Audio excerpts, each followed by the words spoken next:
Since well before Victor Hugo looked up at Notre Dame and thought, what if a hunchback lived in there? Authors have been inspired by Paris. The Storytime in Paris podcast will help keep this tradition alive with interviews and readings from your favorite contemporary authors with a French connection. Every episode features 5 questions asked by you, our author's biggest fans, and answered live on air. Then our authors will treat us to a reading of an excerpt from their book. Who knows? Maybe you'll even be inspired to write your own great French novel. I'm your host, Jennifer Garrity. Welcome to the season finale of Season 1 of Storytime in Paris. I'm recording this week from a chateau in the south of France, so I apologize if the sound is not as crisp as usual. My guest this week is Lilianne Milgrom, a Paris-born artist and author whose debut novel, L'Origine, The Secret Life of the World's Most Erotic Masterpiece, has won 6 literary awards, including the first place IndieReader Discovery Award for Best Adult Fiction and the Publishers Weekly 2021 US Selfies Book Award. 10 years ago, Lilianne ventured into the Musée d'Orsay and happened upon a painting that would forever change her life, L'Origine du Monde, The Origin of the World by Gustave Courbet. If you don't know this painting, I'll give you a second to Google, although it is not safe for work. It is a close-up, very realistic-looking painting of a woman's genitalia. There is no head, no arms, and no legs. As you can imagine, this painting caused a lot of controversy. In her novel, L'Origine, The Secret Life of the World's Most Erotic Masterpiece, Lilianne details her experience as a copyist publicly painting this work of art, as well as the history of its creator Gustave Courbet and the painting's journey from hand to hand, from country to country, from Nazis to Russians, and from secret to showstopper. And now, please welcome Lilianne Milgrom, author of L'Origine, The Secret Life of the World's Most Erotic Masterpiece. Hello, Lilianne. Thank you so much for joining me today. Welcome. Thank you. Bonjour, Jennifer. It's a pleasure to be here. Can you start by telling us a little bit about who you are and what you do? Okay. So my name is Lilianne, as you said. I was born in Paris, and I've sort of traveled around a lot in my life because when I was 6, we emigrated to Australia, where I grew up. And then I just wanted to travel back to Europe, and so I started traveling. Then I lived in Israel for a long time. And I ended up now in the US because I married an American. I am an artist, first and foremost. I've had an art career for like decades. I paint and I do ceramic sculpture and sometimes installation as well. So my new career as an author began sort of through my art. And I don't know if you want me to speak about that right now. Or... Sure. Yes? Okay. About 10 years ago, I went to Paris on an artist residency, and I really didn't go with a fixed plan. I didn't know what I was going to do exactly, but I knew I wanted to do something with the female body and where I was with my own sexuality at the time. And I stumbled upon literally the most incredible painting at the Musée d'Orsay, and that is L'Origine du Monde, The Origin of the World by Gustave Courbet.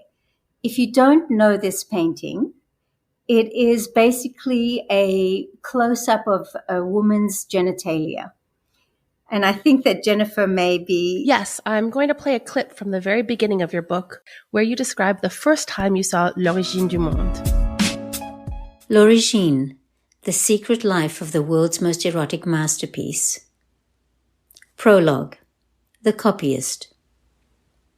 Paris, winter 2011, the Orsay Museum. It stopped me dead in my tracks.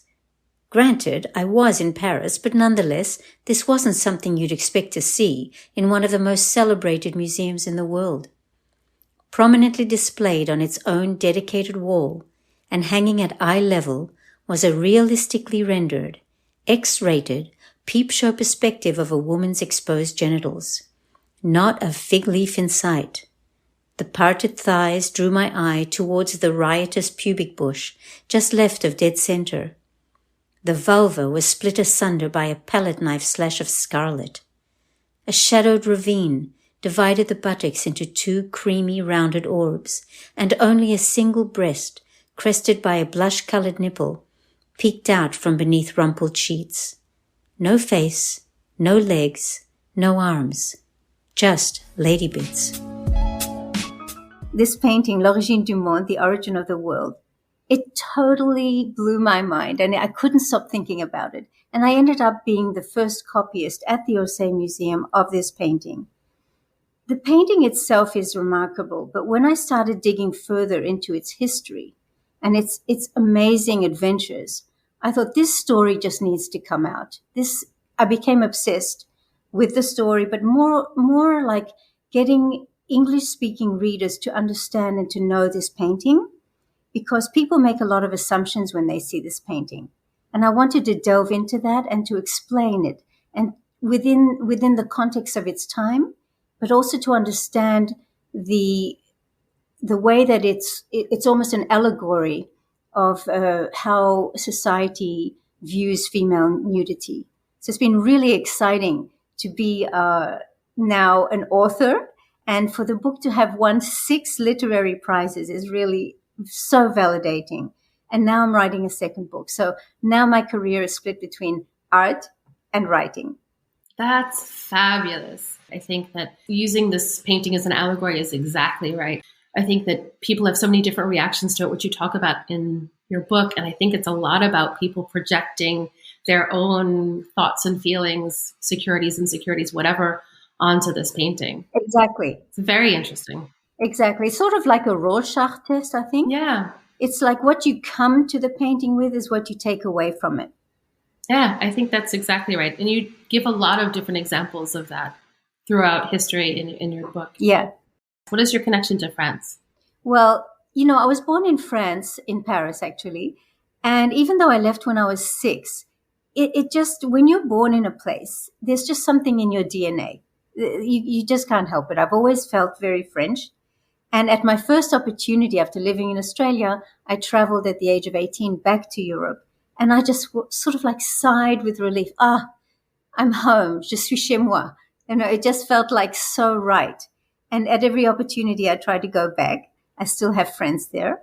And I have done several art residencies in France as well. And I always find that I gained so much inspiration from being in France. I think, well, first of all, France itself is an amazing country. Paris, of course, is an inspiration to almost everyone.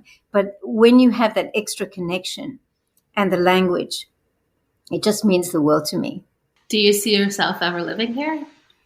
Last time when I was there, I thought to myself, sort of sadly, that I will never be considered a true Parisian anymore. I mean, I'm just not anymore a true Parisian. That made me very sad. And I felt like if I went to live there again, I would be a little bit on the outside. I wouldn't be a true Parisienne.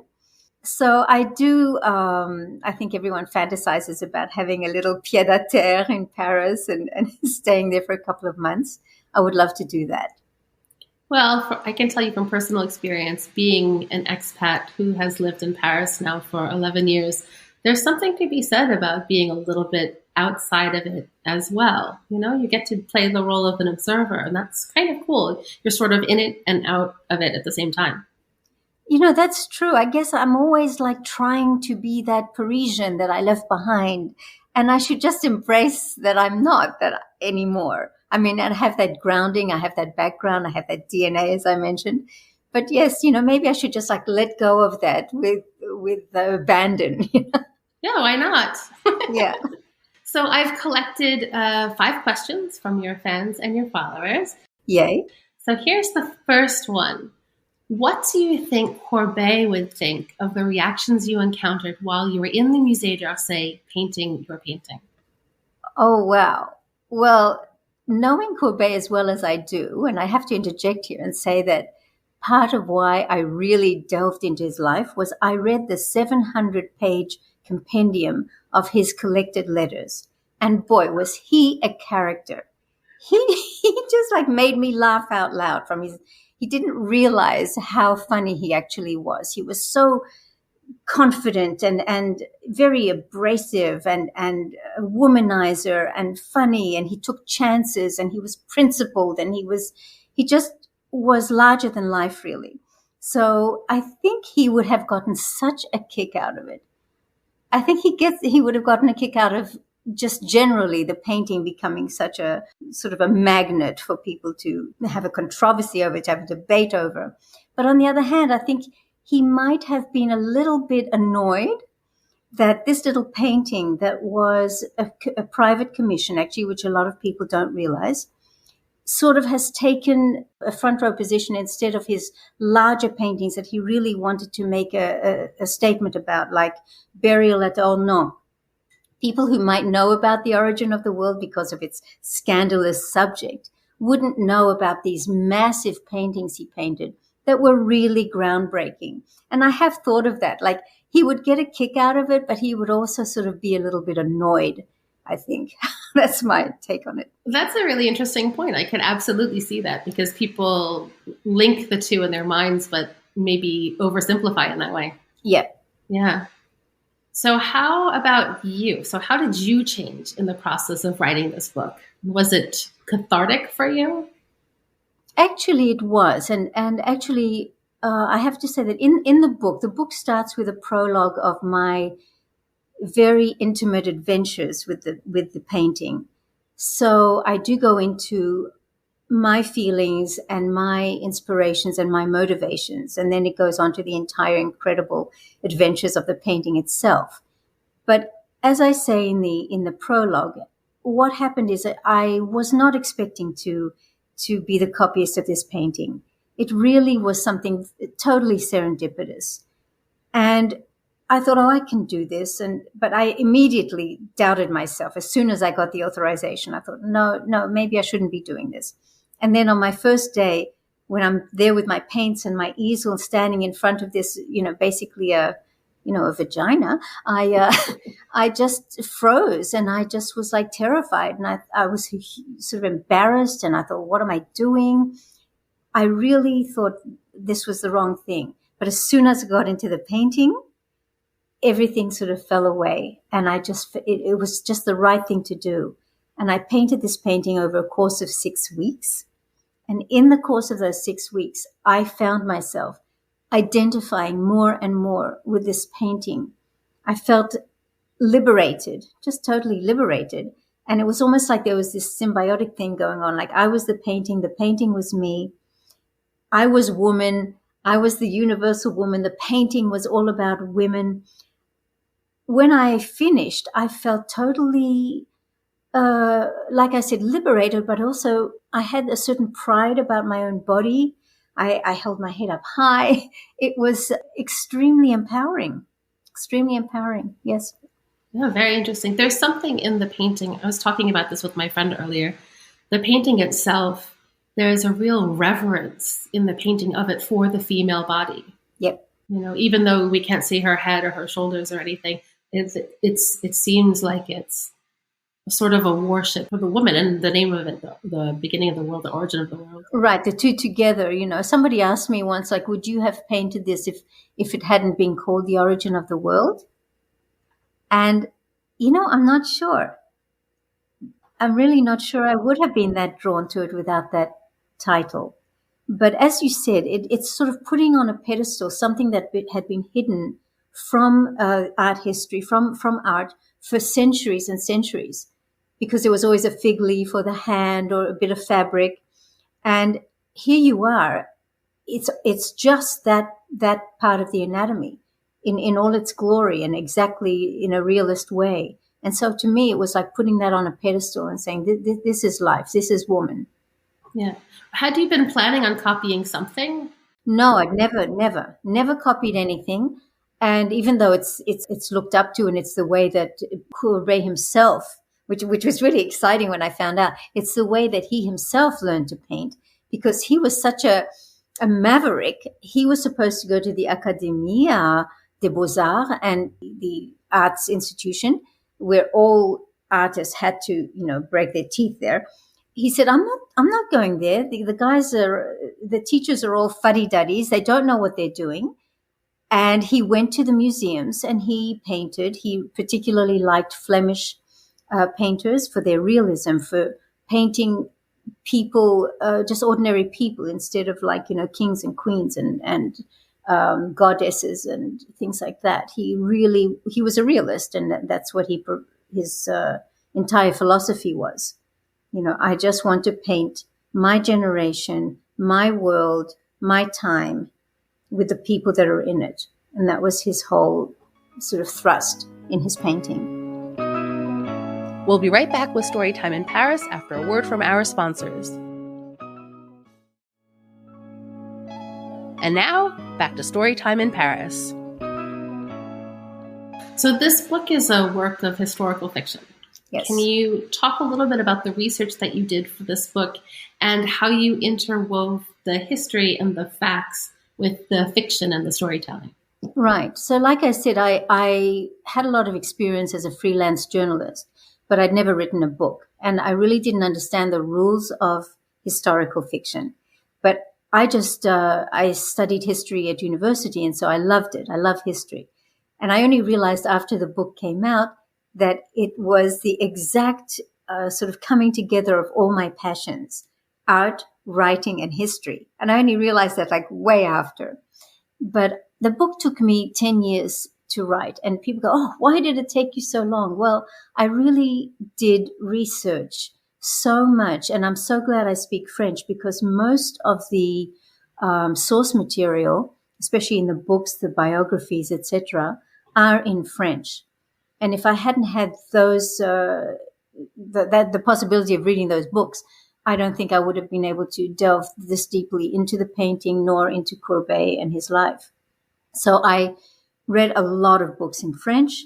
I went to archives. I even visited the Gustave Courbet Institute in Ornans, his hometown.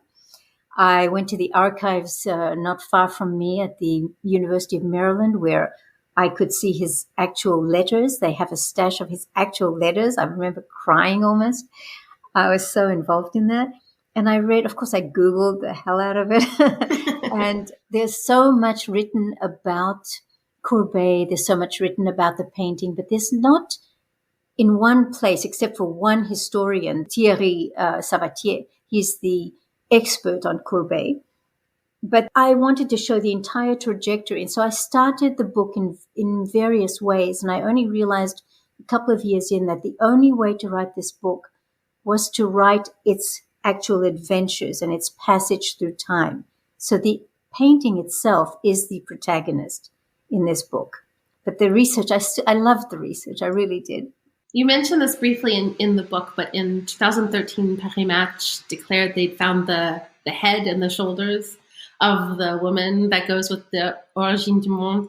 What are your thoughts on this? Do you think that it is her head and shoulders, and how would it change things if it is? Well, I'm very surprised that they actually published something like that, because it's totally ridiculous. If anyone would have done a little bit of scratching into historical sources, they would have seen that there were first-hand accounts of people who saw the painting when Courbet finished it. So there never was a head. There never was a head. He even discussed it a little bit, this particular painting. He doesn't write a lot about it in his letters. But there are, like I said, first-hand accounts of the first time it was shown at the actual collector's, the one who commissioned the painting, at his collector's apartment in Paris. So there was no head. And it's ridiculous to think so. And of course, the Musée d'Orsay totally nixed that idea. So it was very nice to have a little bit of excitement around it. And there's still all these questions, continually questions around this painting. But no, I'm sorry to say, there was no head. Do you have any words of wisdom for aspiring writers who are looking to tackle their first novel? You know, that's a great question, because I think unless you're just totally obsessed with your subject, it is so hard to write a book. I guess I never realized how hard it was to write a book. And then once you finish it, then what do you do? Because at first, I thought, I thought I needed an agent. So it took me months and months of agents, and I got a lot of nibbles. But what happened is they wanted to change the book. They thought, well, you have to have one genre or another. My genre is almost like personal essay/memoir with historical fiction. And they didn't like that. And I thought, no, in this particular case, even though I'm a novice and a debut novelist, without my prologue and my intimate adventures with the painting, I'm not sure it would have connected with a contemporary readership. So I think that they were actually wrong on that. I finally got an agent, and then again the publishers said, well, we where do we put it? They wanted to pigeonhole it. And I eventually said, I'm going to just go and do it myself. So, but I did hire a fantastic production company. So it would be a totally, totally professional production and a publication. So what I would say is go with your gut, because in my case, it actually worked out well and I was validated for making those decisions. But you have to be obsessed. You have to know that there's a long road ahead. And once you finish the book, then the real work starts. I mean, I could not agree with you more about the personal essay part. It's so compelling and so intriguing getting to experience everything that you did through your eyes. And you talked before about, your personal experience and whether it was cathartic for you. We get to experience that along with you, your evolution. And you sandwich the book with your personal essays. So, Exactly. Yeah. And that's what some of the judges on these prizes I've met, they just loved the whole finishing the circle. And, but it took a lot of different ways. At first I wanted to have like a parallel universe with Courbet and me sort of having parallel alternate chapters. But then what happens when he dies? I could, and I wanted to tell the story of the painting and what happened to it. It's really a remarkable tale. You couldn't make this stuff up. I loved it. It's like little snapshots of what happens to the life of this painting along the way. And I did wonder how we were going to end it because you'd already told us your experience of it. So I was very pleasantly surprised with how it ended. Oh, thank you. Also, another thing that for writers, there's a lot of rules that the large big five publishers want. And I was told over and over again, no more than 3 POVs, point of views. And in my case, because the painting passes from hand to hand and collector to collector, that just wasn't going to work. I had to have more than 3 points of view because I was going through the eyes of the collector as the painting passed through their lives. So I don't know. I just felt very, very certain that this story had to come out in this way. I'm glad that it did. So I have a bonus question for you. Good. Where is your copy of your L'Origine du Monde right now? A lot of people want to know about that. It was really, really an interesting, I've never copied a painting before. And as I said, it was really interesting process. So when I finished painting, the head of the Bureau des Copistes, she comes and she signs it on the back and stamps it. She was really delighted by what I had done. And then it's mine. And the reason that they're not worried about it is when you begin copying, you have to either choose a canvas that is 15% smaller or 15% larger than the original. So you can never sell it off as the original, if you know what I mean. And so I took it home and it was like, now what?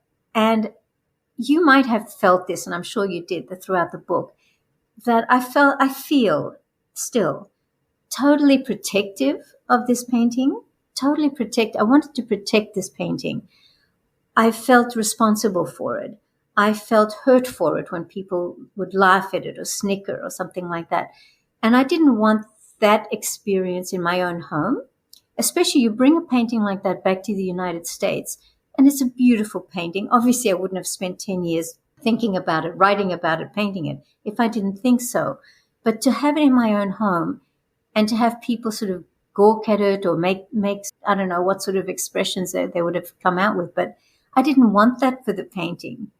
I felt like just so intimately connected to it. And so I have it here, but it's not on display.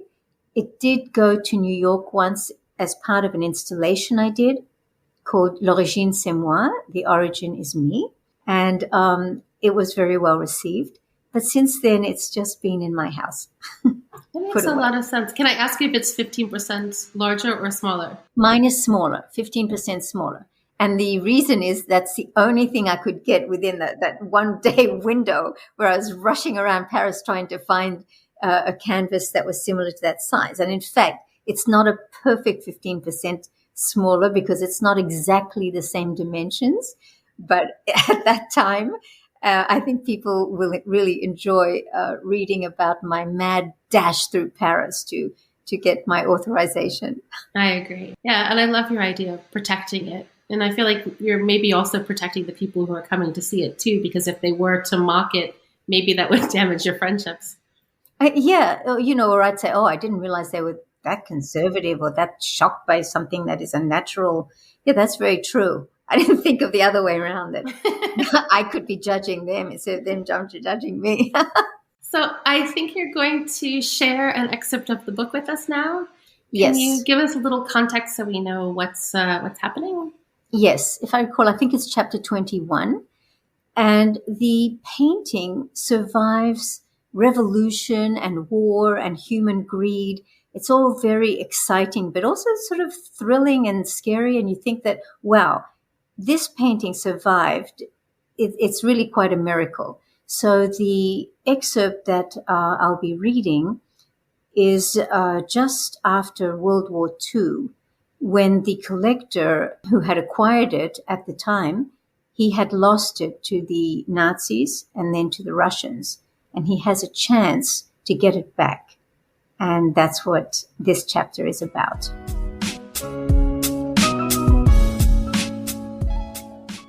Zurich, 1948. Ferenc had given up hope of ever retrieving his scattered treasures, and was therefore justifiably skeptical that within a matter of hours he would be reunited with 9 precious works from his collection. He would believe it when he saw them. The smugglers had instructed him to book a room at the Hotel Schweizerhof in Zurich and to wait there for the call. But the suspense was becoming unbearable.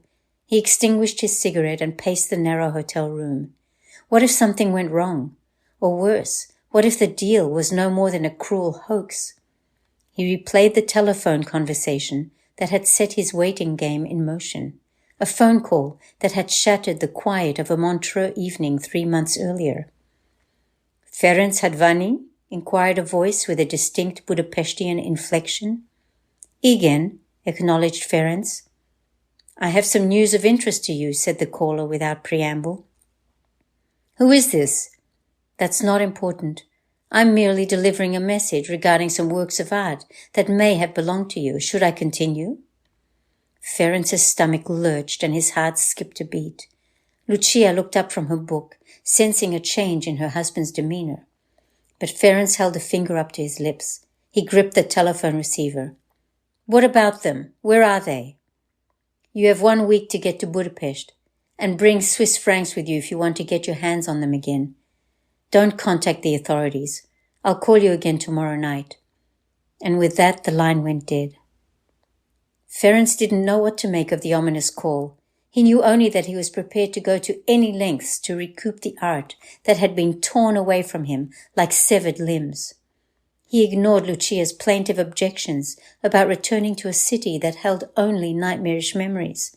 But he was not to be dissuaded, and immediately began preparations for his return. When he arrived in Budapest days later, he had been in such an agitated state that it was difficult for him to even recall every detail of what had transpired. He remembered the moonless night, a dank warehouse on the outskirts of Budapest. 3 men, 2 Russians and Hungarian, who held up the lantern that illuminated a stockpile of partially opened crates. Ferenc had gasped as he recognized the top third of Renoir's Woman in Pink and White poking out of the first crate. He threw himself upon it, tears of joy streaming down his face for the next few minutes. He darted from crate to crate like a madman, trying to determine which works were there and what state they were in. We'll be right back with Storytime in Paris after a word from our sponsors. And now, back to Storytime in Paris. Thank you so much. Thanks, Jennifer. So you mentioned that you're working on another book. Yes. Can you give us a little hint as to what it's about? Yeah, it's funny because when I finished my book and then I finally got it, I said, never again. Well, of course, I got the author bug. because there's so many great stories out there. But of course, I still am so connected to France. I knew I would write something else about someone in France. And the historical fiction, as I said, it blends all my passions together. And I came across the story of Marguerite Alibert. She straddled the 19th and 20th century. She had an incredible, nothing to do with art in this case.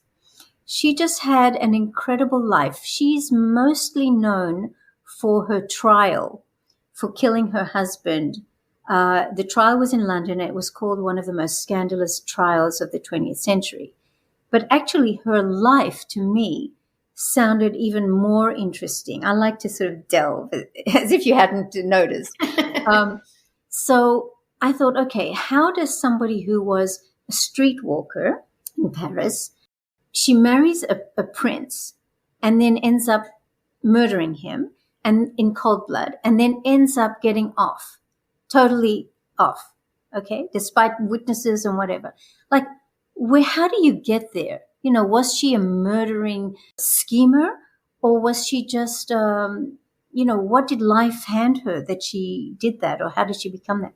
And the more I did my digging, the more I realized that she had a very, very difficult and a very sort of tragic early years. And would almost anybody have those seeds of violence and things like that? So I sort of dug into that. But there's not as much that I could find on her. She's no Gustave Courbet. So in this sense, it's a little bit more difficult because I have to put more pieces together and really get into her head, whereas Courbet spoke for himself. So I'm really excited. I've actually got 2 New York agents waiting to read the manuscript because my first book, L'Origine, did so well. In L'Origine, I have to say, some of the dialogue that I use is actually from primary sources. So I actually use the words of some of those characters in my book. Because people say, how true to life is it? I would say L'Origine is about 85% really factual. And the only non-factual part is when the trail went cold. And I had to sort of find out the connections that would make a logical sense. But it's really exciting working on another book, I have to say, with a female protagonist this time. Well, there's sort of a female protagonist. It is. If the book, totally. But I mean, I love Courbet so much, yes. It sounds like a really interesting story. It sounds like the kind of thing that if you were to watch it in a movie, you'd be like, oh, this is too much. It's over the top. Yeah, exactly. Like you don't start off as a prostitute and then you get to marry a prince and travel all over the world and then you kill him, Yeah, exactly. So where can people find you if they want to keep up to date with you and this book and your next one and everything else? Okay. So it's Lilianne Milgrom author.com. And of course, I always have to say it's Lilianne, Lilianne, LILIANNE,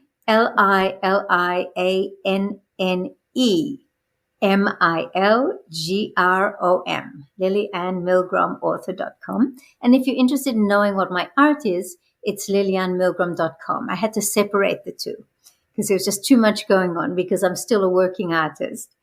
But I'm very, very energized by the writing as well now. So you can find me there or on Instagram at Lilianne Milgrom.